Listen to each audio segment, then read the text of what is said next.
How to transfer money from PayPal to Capitec Bank. Hi guys, welcome to our channel. Let's begin. In this video, I will guide you on how you can transfer money from PayPal to Capitec Bank. Now, the first thing you have to know is that Capitec does not offer direct PayPal integration, but there is a workaround to that. What you can do is link your PayPal account first to First National Bank FNB online banking profile and then withdraw to your Capitec account. So for this, you want to open up any web browser, head over to fnb.co.za.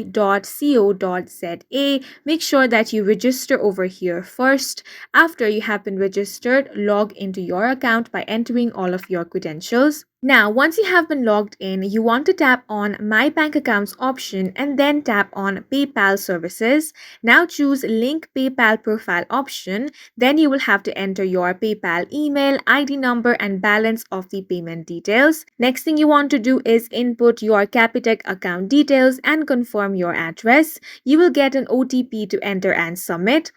Now you will have to log into your PayPal account to confirm that you are the account holder.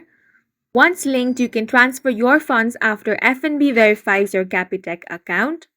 Now, in order to transfer from PayPal to Capitec, you want to log into FNB online banking, head over to My Bank Accounts, then go to PayPal Services. Now select Withdraw from PayPal. Now enter the amount in USD and your Capitec account details. Review the exchange rate and fees. Now you want to log into your PayPal account to approve the withdrawal. Funds will be transferred to your Capitec account within 3 to 6 business days. And that's it for this video. If you found it helpful, please make sure to hit the like button and subscribe for more videos like this.